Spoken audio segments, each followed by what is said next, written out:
What's going on, everyone? Art of the Game is produced by Student Media. Student Media is a student organization at the University of Evansville. To learn more, visit fireside.evansville.edu.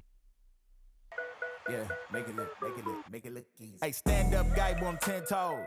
Big body pull up in a Range Rover. I can change the whole game when I say so. I pull up, shut it down, yeah, they know. Running this game ain't a thing for me. I never switch. What's going on, everyone? Welcome to another episode of Art of the Game, where we talk about the game of life with student athletes. And sitting down with us today to talk about the game of life is Myia Danek. Myia, thank you for coming in. Yeah, for sure. So Myia Danek, she is from Laingsburg, Michigan. She is also the goalie and stopper for the UE women's soccer team. But again, from Laingsburg, Michigan, they have a very, very small population, 1,411 people. To give more context, that is much smaller than UE student population, which is about 2,500 students, we'll say. So Myia, what's it like coming from a small town like that in Michigan to coming to the University of Evansville? I would say Evansville as a city, it's like the second largest. It's a little bit different, but as far as like a university, it's not too different. When you're from a small school, you're used to being like big fish in a small pond. And my first school wasn't exactly like that, but definitely transferring here, it felt a bit more like home, I would say. It's just like, you know everyone, you see the same people every day. Like it's different in a sense of like the city, but campus-wise, I kind of felt at home, so. We talked about before, you're very family-oriented and family-centric. So what was your upbringing like back home? Being from a small town, my whole family grew up there, and most of them are still there. So just very much, family dinners, all the time. My mom loves to cook, so she would like cook big, huge family dinners like all the time. Like family events. We're the kind of family that like spends every holiday together. So if it's spring break, you're not going on a trip. You're going home, you're seeing your family, you're hanging out. So growing up in a small town, it was kind of normal, didn't really make a difference, but we definitely just spent a whole lot of time together. So I was raised really family oriented. My siblings and I grew up super close. They're like my best friends. I have a sister who's 7 years older than me and a brother who's 5. And now I have a nephew, so I'm an aunt for the first time. Okay. But yeah, we just all grew up super close. And that's about it. Were you the spoiled brat out of the three? No, I was not the spoiled brat of the 3. People will say the baby of the family is like the spoiled brat. No, I was not the spoiled brat. My parents didn't raise me that way. I got you. That's what's up. Go mom and dad. Yeah. So what were some of the activities and hobbies that you did when you were young? Besides sports, I played like soccer, volleyball, basketball. And I also used to dance a little bit, but that ended early. I was not very good at that. Right. Besides that, just growing up in a small town, you kind of do a lot of things outside.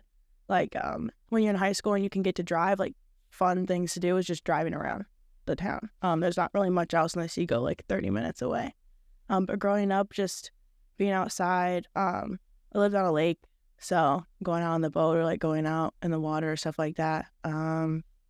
Just playing in the yard with my siblings, honestly.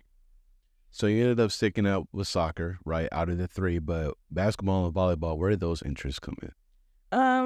My sister played volleyball, and my brother tried basketball. So my dad's really into basketball, and none of us, that was not really our sport, but we tried it. I mean, I played it all the way up until high school, and I liked it. Volleyball was just kind of something I was good at, and I liked. But a lot of the things I did as a kid, my siblings also did. And that's kind of how I grew up. I grew up like wanting, like looking up to my siblings, like wanting to be like them.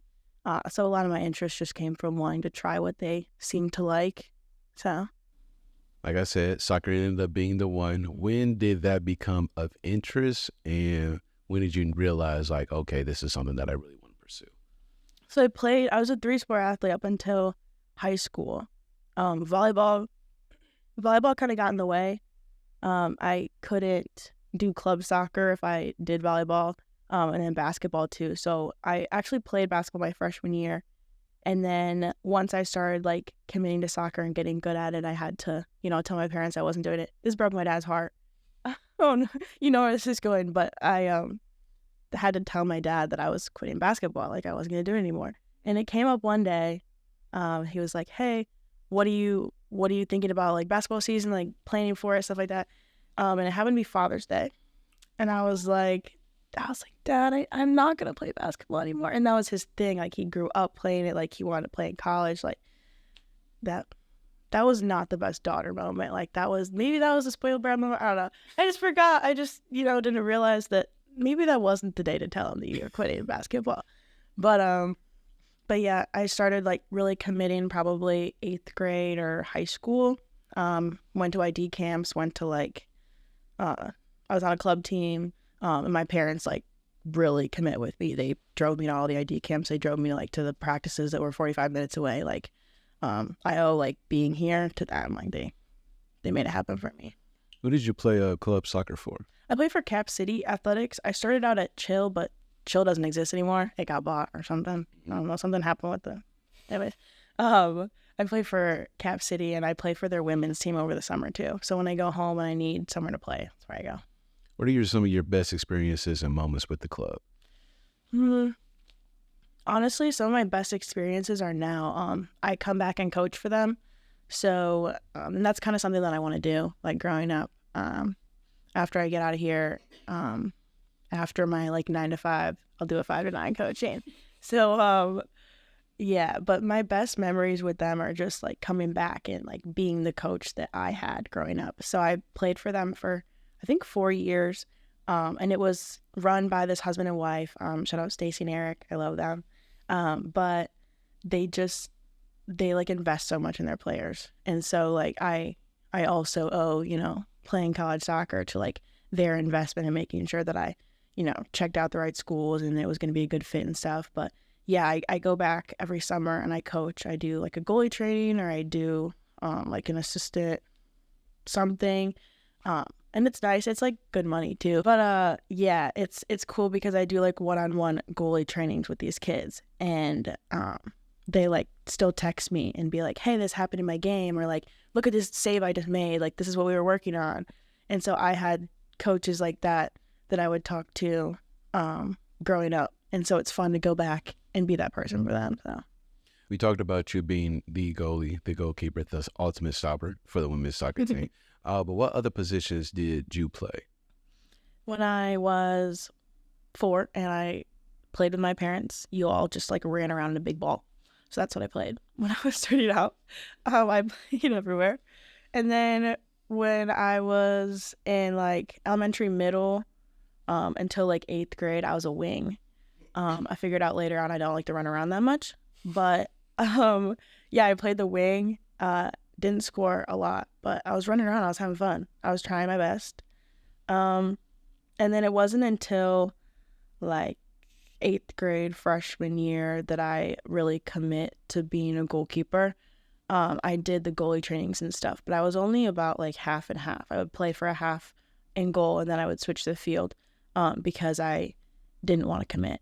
But it was actually during one of my club tryouts that they just, like, threw me in there because they needed to fill the spot. And they're like, oh, you're actually kind of decent. Like, maybe you should try this. I was like, no, I'm not a goalie. Like, no. But I figured out later on that it was kind of what I liked on accident. But yeah, then I had a coach in club. We were just doing a goalie training one day. And he came up to me and he was like, have you ever thought about playing in college? And I really hadn't. Like, I didn't really think that was an option for me. I always just thought college was for school. College was for getting your degree.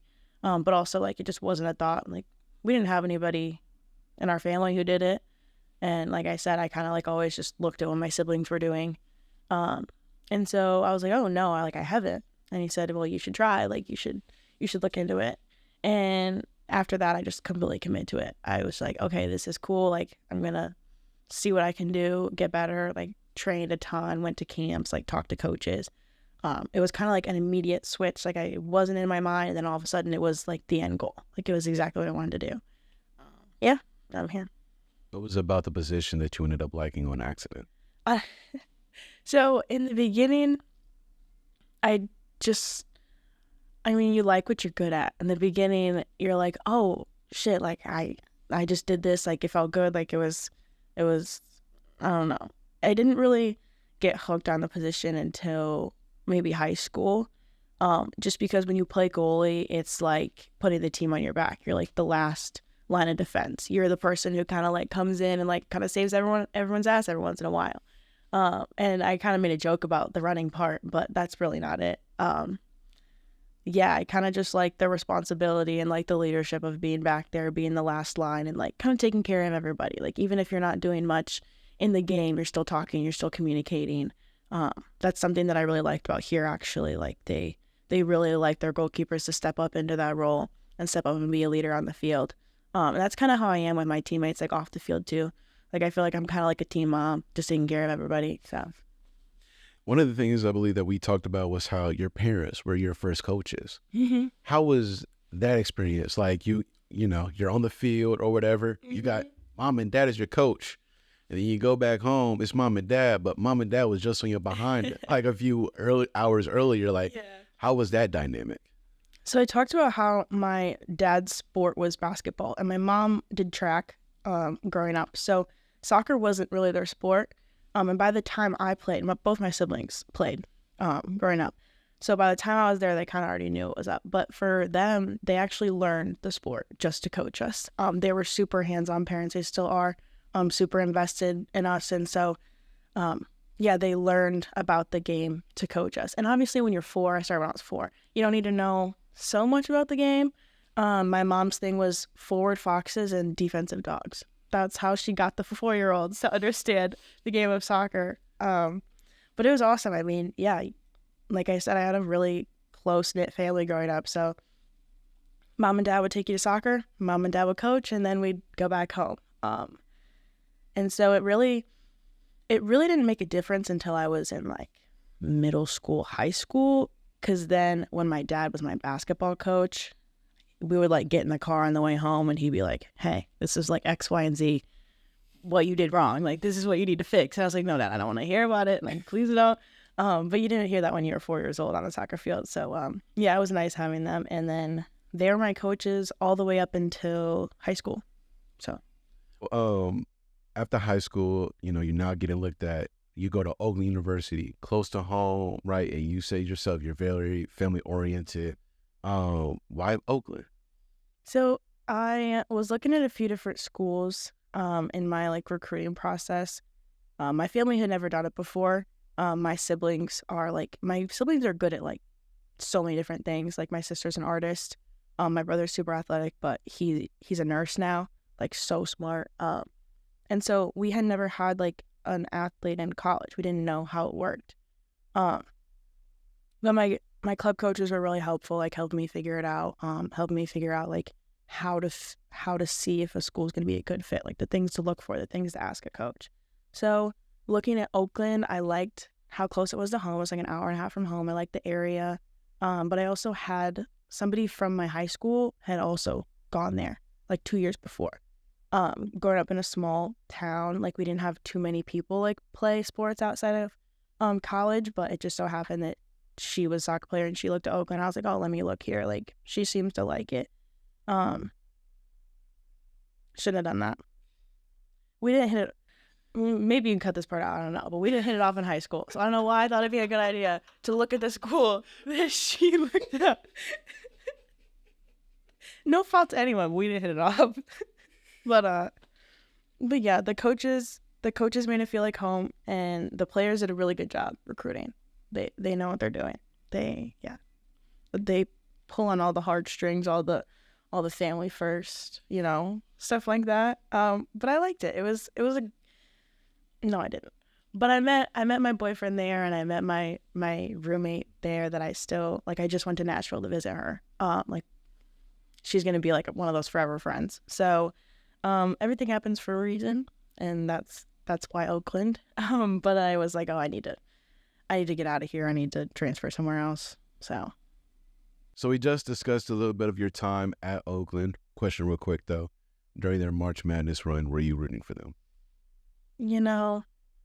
I didn't really know that they were even like in until my teammates told me. They were like, Myia, like your team. I was like, my team? Who?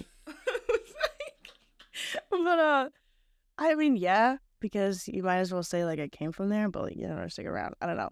I feel like if I had known somebody on the team, I didn't really have friends that are still on the team. I probably knew like 2 people from there that were still there, but I guess, yeah. Sounds like a big fan. But I also don't watch basketball, so I don't really.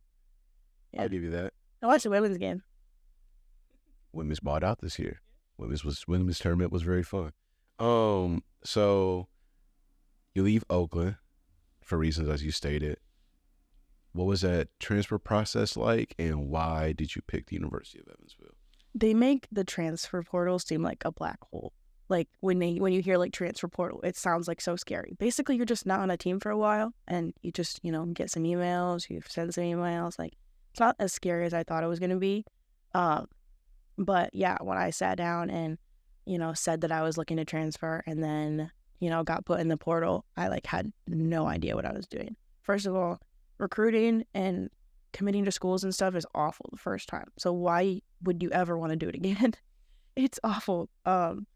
But I basically just let it sit for a couple of days. You don't have that much time in the portal, but I didn't really know what I was looking for. I just know I was looking for something new. So I waited for a few emails to come in. I got a few, didn't know where they were from. They were like a couple NAIA Division III, just schools that were way on either coast, and that's not something that I wanted to look at. And then I got an email from Grace White, my goalkeeper coach. And I was like, where the fuck is Evansville? What is Evansville? So I gave her a call, or we emailed or whatever. I reached out to a few schools. But yeah, after that visit with Evansville, like I was pretty sure that was where I wanted to be. I don't know what it was about it. I looked up Grace, and I looked up like her accolades and stuff, and she's a really good goalkeeper coach. She knows what she's doing. And that's kind of why I was leaving in the first place. Like, I just wanted better training. I wanted better like attention to my development. I was like 2 years into college, and I knew that I could do something better. Like, I knew I could be playing. I knew I could be like putting the team on my back, and like that's kind of what I like about the position. I was ready to do that. And so she kind of looked at my highlights and looked at what I sent her, and she saw that, and so did Chris. And so that's kind of why I ended up here. My mom came on the visit with me, and we just sat down in the office and kind of talked about my experiences up until this point, and we talked about kind of what I was looking for, and it matched, especially with what they were looking for. Like, they needed to fill a position, they needed a transfer to come in, and I was looking for somewhere that didn't have that 4-year permanent starter that's been there. I was looking to compete, but I kind of felt stuck at my old school. Like, there wasn't room for me to compete and try to play. So, that's kind of what I liked. You commit to the University of Evansville. You're now here, coming in, stepping up. What are some of your favorite moments from the time that you've been here so far? I think a favorite memory, well, the first year I was here, I wasn't used to playing at all. At least playing the games that meant something. I had been in a few, if we were up or if we were significantly down, but it's true. But I had never really played because they wanted me there, and because they were confident in me, and and so I feel like my first game here, just hearing my name announced, running down the line, high-fiving everyone, running out at half. I don't know if you don't really watch soccer, but yeah, it's the same thing. Yeah, the same thing for everything. So that first time when I ran through and everyone was happy, everyone was cheering for me, everyone was let's go, and you're the first one called when you're a goalie. So you're just feeling that support, having your team around you that actually wants you there and supports you and stuff like that. That was a really cool feeling. My parents came too, and so they said that was cool, just seeing me finally get where I knew I could be, and where I wanted to be. And then another cool moment, did we tie IU or did we lose IU? I don't even remember. We played IU this past season. We did really well against them. It was a really tough game. But that was just fun. It's fun when you have a really good game that you're maybe not supposed to win, or you're not supposed to do well in, but you end up pulling it together as a team. And we've had a lot of those moments this year where we weren't supposed to do well, or we weren't people didn't think we were going to do well, and we ended up pulling through. We ended up doing well. So that's fun to be able to do as a team. You guys ended up losing to IU. It was only 1-0 though. There's only one nil. I should have guessed we lost. He said, let me check the receipts. There's only one nil. It was a close game. I think we played a really good game. Yeah. We played a really good game. This season we have IU and Louisville in one weekend. So that'll be fun. Jeez. Tune in. On with that one. Yeah. Yeah. I'll be active back there. I love those games because I'm like, I have more to do. Mm-hmm. Like Mercer, that was like an exhibition game. It was 0-0. I was active back there. It was fun. I don't like to just stand there. I said I do, but I don't. I like to just... So Maya's a senior, right? But she's coming back.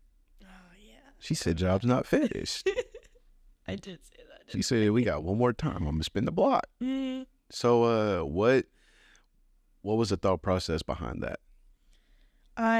So coming from a school, like I redshirted my first year. Actually, no, it was COVID, so I didn't have to. So I had that COVID year.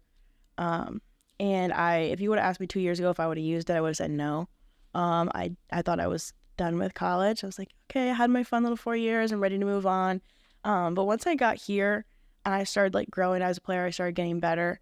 I was like, damn, I'm like still getting better. Like I see all these different, like I'm doing things that I like never thought that I would do.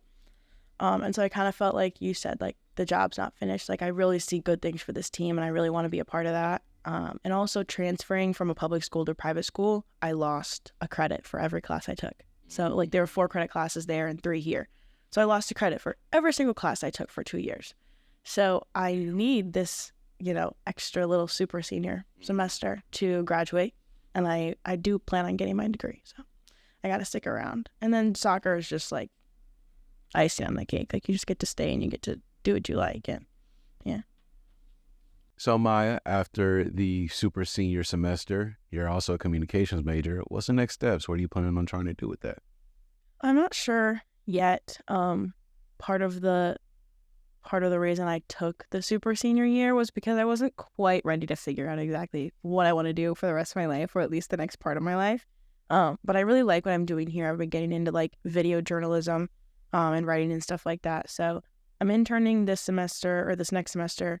Hopefully I can turn that into a freelance position when I come back for my senior year, my super senior year. And then we'll see if I can keep doing that. I also have the opportunity to go back to my old club, and be like a goalkeeper coach there. The girl who owns it, Stacy, she has young kids and she really wants to like be more present and like be more around just for her family stuff. So she's looking to transition out. So maybe I transition in and take on that role as like a goalkeeper coach there. It'd be fun, but I just have to figure out if I want to stay in Laingsburg, Michigan, or if I want to move on and find somewhere else. So maybe just save money for the first year, coach, work, remote maybe. I don't know. I also don't know like what state I want to end up in or like anything like that. All my family lives in Florida right now. So my sister and my brother-in-law and my brother are all in Pensacola with my baby nephew. And then my parents are in Key West. So maybe I'll end up in Florida. I'm not really sure. Is there a chance that you'll go for a head coaching position? I don't know. I mean, part of the reason I love coaching goalkeepers is because one, they're like all the goalies are like a little bit weird. Like y'all hit it off because you like throw yourself on the ground for your job and everyone likes it. But I don't know if I'd want to deal with parents. Like my parents weren't super crazy with like coaching this. They were kind of like they were more chill. Like they cared if I had an issue, but other than that, they were like, she's fine. But soccer parents are crazy. Like if your kid's not playing or your kid's doing this or that or other thing, like it's the parents' issue. They make it their issue. I think sports parents in general are crazy. Yeah, but you never heard like the soccer moms. Like you've never heard that like crazy soccer mom. Have you ever heard of basketball dads? I had one. No. My dad was not a crazy basketball dad. He was just super passionate, and his kids did not have that same passion. It's nice when my boyfriend comes to visit. They can like talk basketball for hours and hours. And there's finally someone in the house that, can have that little conversation with him on the weekend. Like he tells me about a player. I'm like, who? But yeah. I don't know if I'd want a head position. At least not right now. I don't think I am comfortable enough to have that, like, take on a whole team. Maybe if it was like little kickers, I've done something like that, like little 4 and 5-year-olds who are just learning about the sport. I've coached like teams like that before. I just like being around the kids when they're growing up and figuring out if they like it. Like, a huge reason why kids love or hate the game is because of the coaches and the environment that they're in. So, Well, Myia, thank you for coming on Art of the Game podcast. This was definitely a really good one. And not only that, she was the first female to do this. So, hey, I think you set the bar. got that diversity. Yeah, You're not lying. You're not lying. I did. But hey, thank you again for your time. Big Yeah, body pull up thank in you. a Range Rover. I can change the whole game when I say so. I pull up, shut it down, yeah, they know. Running this game ain't a thing for me. I never switched up, no change in me. The only thing changing.